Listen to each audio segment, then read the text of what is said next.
네, 한반도 비핵화를 위한 세계의 담판이 이제 하루 앞으로 다가왔습니다. 김정은 위원장이 하노이에 입성한 가운데 트럼프 대통령도 오늘 저녁에 도착할 예정인데요. 네, 북미 정상의 베트남 일정과 회담 전망을 짚어보겠습니다. 두 분 전문가 모셨습니다. 이물출 경남대 극동문제연구소 교수, 문장열 국방대 교수입니다. 어서 오세요. 어서 오십시오. 네, 안녕하십니까. 네. 일단 김정은 위원장이 지난 23일에 평양에서 출발을 해서 이제 오늘 오전 하노이에 베트남에 도착을 했는데 베이징을 경유하지 않고 곧바로 최단 노선을 이용해서 왔는데 아무래도 이제 베트남을 공식 방문하는 행보도 있고 또 오늘 이루어질 행보도 있기 때문에 좀 서두른 게 아닌가 이렇게 조심스럽게 전망을 해보고 있는데 어떻습니까? 예, 지금 그 공식적으로 철도를 이용한 시간이 한 64시간 정도 되는 것 같더라고요. 예. 그러니까 중국에서만 58시간을 열차를 탄 거죠. 예. 네. 굉장히 긴 시간이잖아요. 이제 아마 김정은 위원장 입장에서는 중간에 뭐 다른 곳을 둘러고 이러기보다는 최단 시간 안에 베트남에 이제 도착하는 게 이제 우선 목표였을 것 같습니다. 예. 네, 그런 측면이 있고요. 지금 이제 좀 일찍 온 이유 중에 하나는 앞으로 오후 그 일정을 지켜보면 알겠지만 네. 그 산업 시설을 둘러볼 가능성이 상당히 높아 보이고요. 그리고 또 북한과 베트남 간의 과거의 어떤 그 사회주의 우호 전통을 상징하는 주요 시설들을 또 둘러볼 가능성이 상당히 있어 보입니다. 아무래도 이제 이번에 그 2차 북미 정상회담의 뭐 핵심 주제어라 그럴까요? 키워드가 결국 이제 평화와 번영이거든요. 예.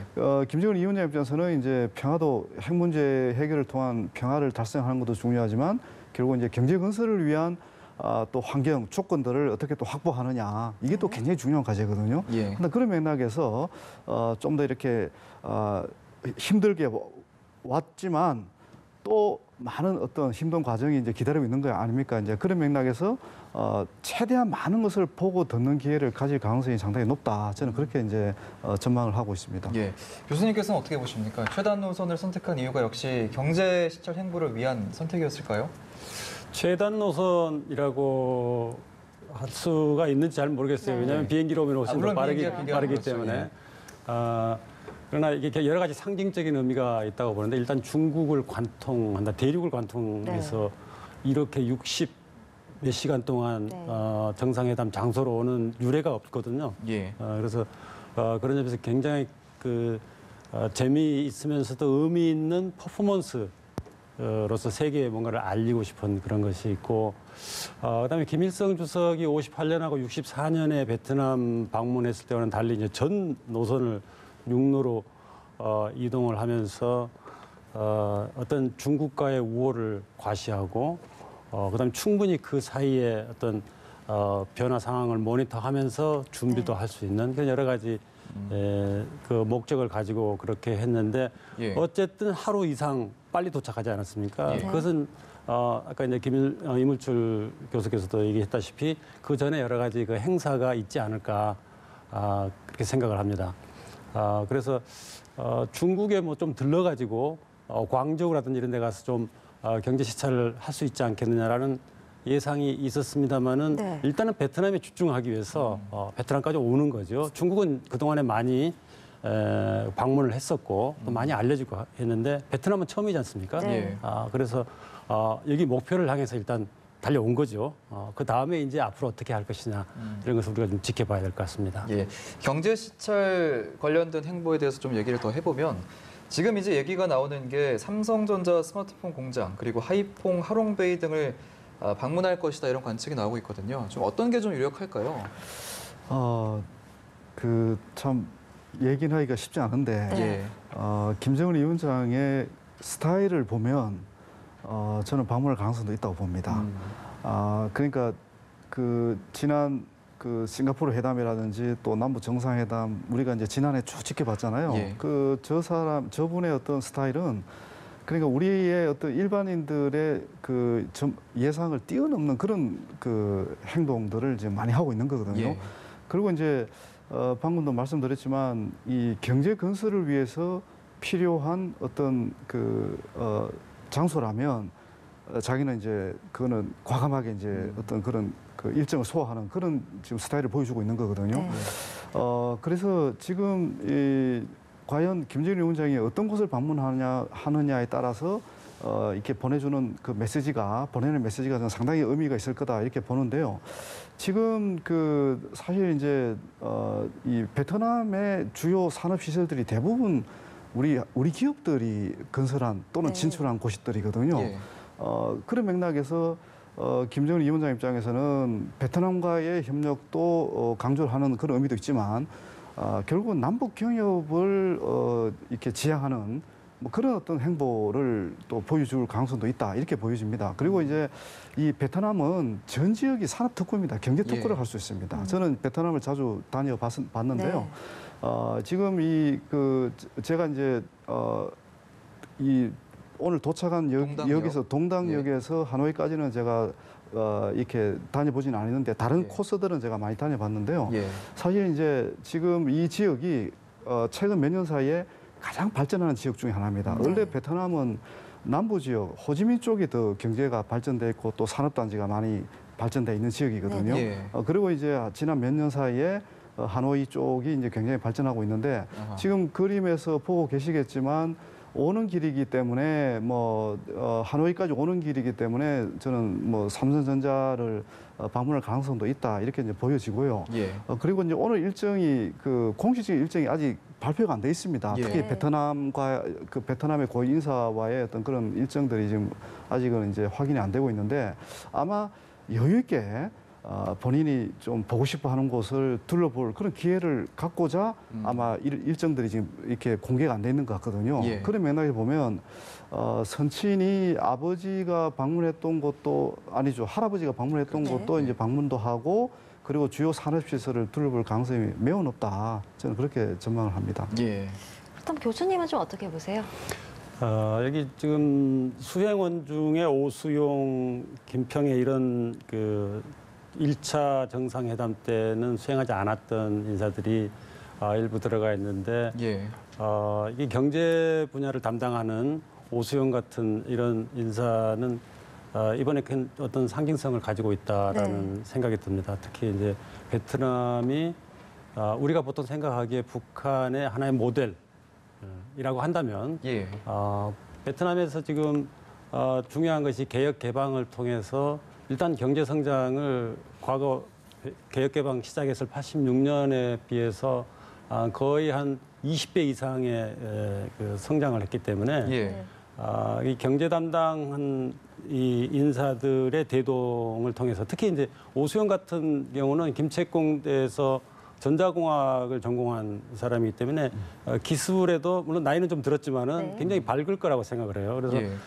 김정은 위원장에게 그런 분야 기술의 내용뿐만 아니라 기술에 관련된 정책 분야에 대해서도 조언을 할 수 있는 위치에 있기 때문에 이 사람이 와서 직접 보고 또 대화를 해보고 하는 것은 큰 의미가 있다고 생각을 합니다. 그래서 모르겠습니다.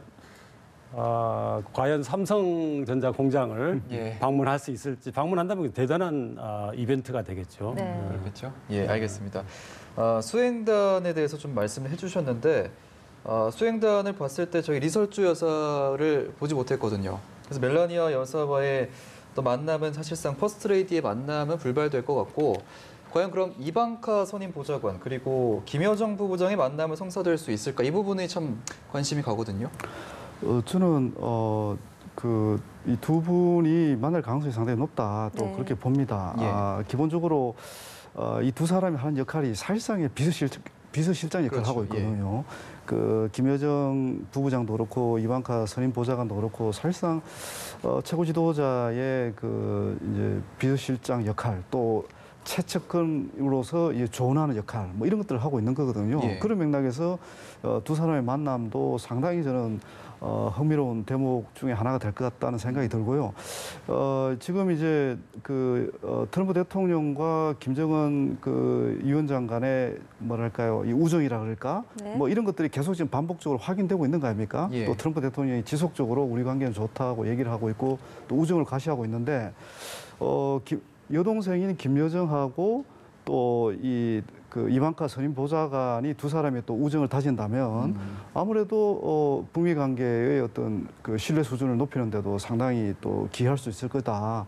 뭐 그런 예상을 할 수가 있겠죠. 예. 네, 두 사람의 만남이 이루어질지 저희가 더 지켜봐야 될 것 같은데 한편 이제 김 위원장의 숙소 얘기를 좀 해보면 좋을 것 같아요. 멜리아 호텔에서 묵기로 했는데 사실 이곳에 오전까지만 해도 7층에 미국 프레스센터가 자리를 하고 있었는데 민감한 상황을 좀 피하기로 한 건지 프레스센터를 국제 미디어 센터로 옮길 예정이라고 밝혔더라고요. 네. 어떻게 보세요?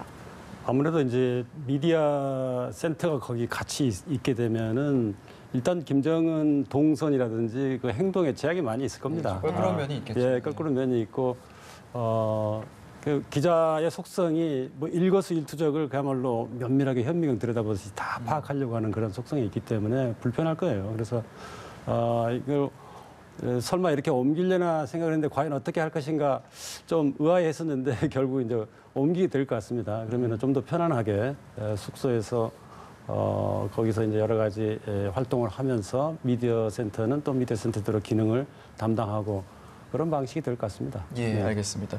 이제 미국 상황도 한번 저희가 짚어보겠습니다. 트럼프 대통령이 이제 오늘 역시 하노이로 출국을 했고 오늘 밤에 도착할 것으로 보이는데 출발 직전에 김 위원장이 현명한 결정을 내릴 것이다 이렇게 밝혔거든요. 약간의 압박 스탠스를 좀 주는 것 같은데 좀 어떻게 보셨습니까?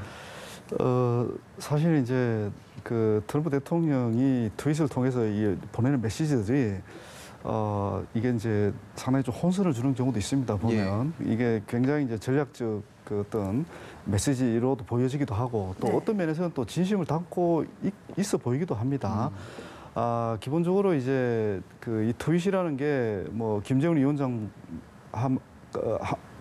위원장과 별도로 따로 이렇게 교환하는 메시지가 아니라 대부분 이게 이제 홍보용 메시지잖아요. 예. 대외 홍보용 메시지이기 때문에 이제 그런 맥락에서 이제 우리가 이해를 해야 될 것 같고요. 어떻든 이번 회담에 대한 기대를 상당히 하고 있는 것 같습니다. 예. 제가 볼 때.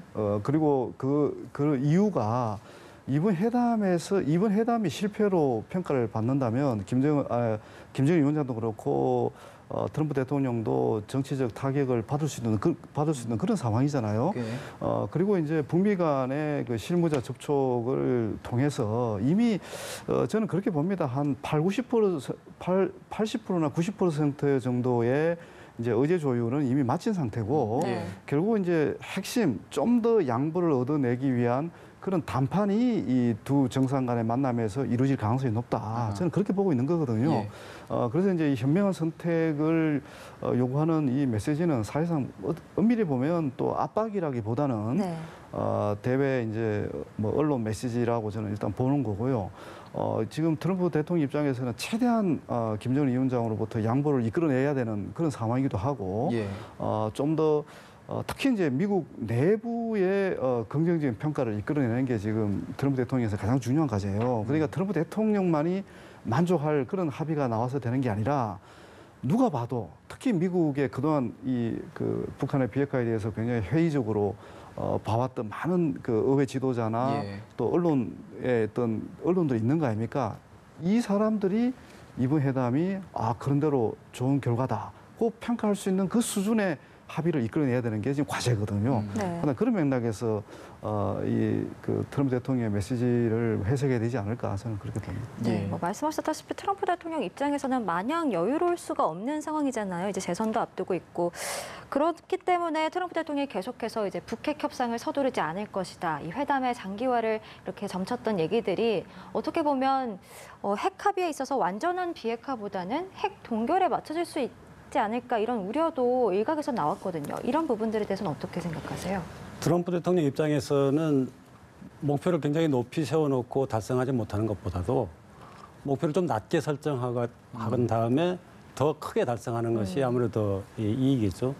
그런데 트럼프 대통령이 지금까지 공격받는 중요한 이유들이 일단 북한 김정은은 독재자인데 독재자하고 너무 친하게 지낸다. 북한 자체를 혐오하는 그런 그 여론이라든지 정치 이 공동체에서 나오는 의견들인데 그것과 함께 지금 트럼프 대통령이 실적으로 내세우는 것이 아직 뭐 미사일 발사도 하지 않고 핵시험도 하지 않고 예. 이거 성과가 아니냐 하는 것인데 공격하는 측에서는 그것이 무슨 성과냐. 네. 가시적으로 뭔가 지금 핵 무기를 지금 포기하면서 폐기하고 있다라고 하는 것을 전혀 보여주지 못했기 때문에 그래서 이런 것들을 생각해 볼 때 트럼프 대통령이 이번에 반드시 얻어야 될 거 그것은 단순히 나는 시험하지 않으면 행복하다. 그러니까 미사일이나 핵시험하지 않으면 됐다. 이런 정도가 아니고 그 내심으로는 훨씬 더 큰 그러니까 자기의 비판 세력들, 민주당이건 공화당이건 다 마찬가지예요. 비판 세력들에게 확실하게 보여줄 수 있는 북한의 가시적인 비핵화 조치 이것을 얻어내는 거거든요. 예. 근데 북한 입장에서는 그게 어떻게 일방적으로 되느냐. 김정은 입장에서는 가장 중요한 얻고 싶은 것이 뭐냐면 두 가지입니다. 하나는 체제 안전 보장에 대해서 어떤 가시적인 네. 결과가 있어야 한다. 예를 들어서 불가침 선언이라든지 종전 선언이라든지 그래야지 이걸 가지고 북한 내부를 설득시킬 수 있는 거죠. 예. 사실은 트럼프도 마찬가지고 김정은도 마찬가지고 내부 설득이 굉장히 중요한 거예요. 네. 그래서 북한 입장에서는 이 종전 선언 내지 불가침 선언을 반드시 가져야 되고 또 한 가지가 중요한 것이 제재를 어느 정도 해제하는 거죠. 하나. 예. 네. 그러니까 이게 가장 중요한 쟁점이 이게 붙어 있는 거죠. 이 고리를 어떻게 잘 풀고 합의에 도달할 것이냐 하는 것인데 비건 대표의 쇼렌스틴 연구소에서 지난 1월 31일이었죠. 그때 연설한 것을 면밀히 분석해 보면은 많은 분석이 나왔긴 했습니다만은 상당히 희망적인 그런 얘기가 있는 것 같아요. 지금까지 북한이 원했던 것 중에서 이 제재 완화 부분은 아주 확고부동했거든요. 네. 백악관이든 국무부든 어디든지 의회는 더 말할 것도 없고. 근데 이 부분을 완전한 비핵화 이후라고 하는 말을 쓰지 않고 일종의 완화 조치 이런 것들을 시사한 얘기들이 여러 번 나왔거든요. 폼페이오 장관도 마찬가지 그런 얘기를 했었고 지난주에. 그래서 이 부분에 있어서 상당한 진전이 이루게 되면은 김정은도 어느 정도 양보해서 실질적인 조치를 취하고 트럼프도 양보해서 제재를 해제는 아니지만은 완화 조치를 취하고 이랬을 때 큰 성과가 나오지 않을까 그게 조심스럽게 전망을 해봅니다. 예. 그렇다면 교수님이 개인적으로 이제 좀 예측을 하시기에 어느 정도 선에서는 합의문이 좀 만들어지겠다 이 부분은 좀 어떻게 전망하십니까? 먼저 북한의 비핵화 조치에 관해서는 완전한 비핵화라고 김정은이 약속을 했는데 세계 앞에 약속을 했는데 네. 도대체 완전한 비핵화가 뭐냐? 네. 그리고 미국 입장에서는 소위 최종적이고 검증 가능한 비핵화라고 했는데 그러면은 그건 뭘 의미하느냐에 대해서 일단 합의 이게 소위 비핵화 정의 문제 정의를 어떻게 내리냐 하는 것인데 예. 그거에 따라서 전체적으로 비핵화를 추진할 수 있는 뭐 로드맵 얘기를 많이 하죠. 네. 일정표 그 전체적인 계획을 합의를 해서 그것이 뭐 어떤 기간을 소요하는가는 그 다음 문제입니다. 예. 전체적으로 어떤 과정을 거쳐서 비핵화를 하느냐 이게 가장 중요한 문제이기 때문에 여기에 대해서 일단 합의를 봐야 되고 그 다음에 이제 방금 얘기했다시피 종전 선언 또는 불가침 선언 그리고 제재 문제. 그래서 이 제재 문제는 제가 생각할 때는 지금 인도적 지원에 관한 제재는 많이 해제가 되고 있어요. 네. 벌써 한 10건 이상, 거의 15건 가까이 일부 해제가 되고 그 미국이 승인을 했고 예. 그런 상황인데 아직 중요한 문제가 실제 경제적인 이익을 창출할 수 있는 활동들, 인도적 지원이 아니라 그 부분에 있어서의 제재를 해제하는 것인데 아마도 김정은 위원장이 신년사에서 얘기했던 두 가지가 있죠. 개성공단과 금강산 관광 이 두 가지 중에 하나는 뭐 지금부터 해제다 이게 아니고 예. 어떠한 조건을 만족할 경우에 그것을 해제할 수 있다라는 식의 합의까지는 나오지 않을까. 뭐 너무 큰 기대인지 모르겠는데 그 정도 나와야지. 예상을 하는 네네. 거예요. 예. 그 정도 나와야지 사람들이 수긍을 할 거 아닙니까? 그렇죠. 북한도 마찬가지고 미국도 마찬가지고. 네, 제재 완화 얘기가 나와서 그런데 사실 우리나라도 이 제재 완화와 관련해서 주도적인 역할을 하겠다고 계속해서 청와대가 밝혔었잖아요. 그렇기 때문에 어떤 개성공단이나 금강산 관광 재개가 이루어지진 않을까라는 조심스러운 예측을 해볼 수 있는데 어떻게 보세요? 예, 저도 뭐 예측하는 거지만 저는 이번에 이 개성단하고 금강산 관광 재개가 합의 안 되면 예. 북한이 과감한 비핵화 조치를 합의해주기 어려울 거다. 네. 저는 아예 그렇게 봅니다. 사실 이 대북 제재 부분은 어떻게 보면 이제 북한 주민들에게 직접적인 영향을 미치는 요소거든요. 뭐 종전선언이라든지 뭐 연락사무소라든지 다른 중요한 합의도 나름대로 의미는 있지만 네. 북한 주민들 또는 북한의 엘리트들에게 뭔가 가시적인 어떤 이번 회담의 성과로서 이제 그 평가받을 수 있는 부분은 결국 대북 제재 완화를 이끌어내는 겁니다. 예. 그러니까 대북 제재 완화의 상징적인 조치가 우선 1단계로서 이제 금강산 관광이나 개성단 사업의 재개라고 볼 수가 있는 것이고요. 예. 아마 이제 김정은 위원장은 그 수준에서 만족 안 할 가능성이 네. 상당히 높습니다. 예. 사실 이제 지금 북중 간의 교역도 국제사회 제재를 받으면서 큰 폭으로 지금 감소한 상황이거든요. 지난해 기준으로 보면 북중 간의 교역액이 50%가 감소를 했어요. 예. 더군다나 북한의 대중 수출액은 90%가 감소를 했습니다. 그러면 이게 사실 외화 수입이나 맥락에서 보면 큰 타격을 지금 주는 거나 다름없는 거거든요. 네. 그래서 김정은 위원장 입장에서는 뭐 이렇게 과감한 비핵화 조치를 약속을 하고 대신에 보다 큰 폭의 이 대북 제재 완화를 요구를 할 가능성이 굉장히 높습니다. 문제는 트럼프 행정부가 과연 이 대북 제재 요구를 수용할 수 있느냐, 이제 그게 이제 관건인 거죠.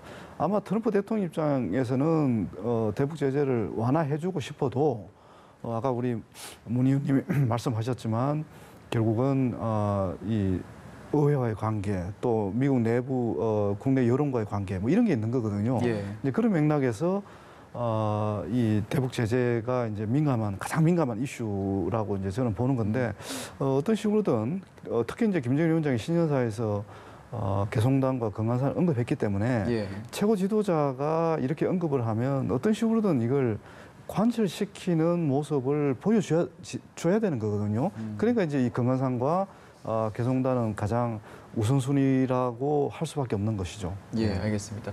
일단 뭐 말씀해 주신 것처럼 트럼프 대통령은 정치적인 문제가 있고 또 김정은 위원장 같은 경우에는 경제 개발이라는 목적이 있기 때문에 두 정상 모두 본격적으로 좀 적극적으로 임할 것으로 보이고 결과는 좀 지켜봐야 될 것 같습니다.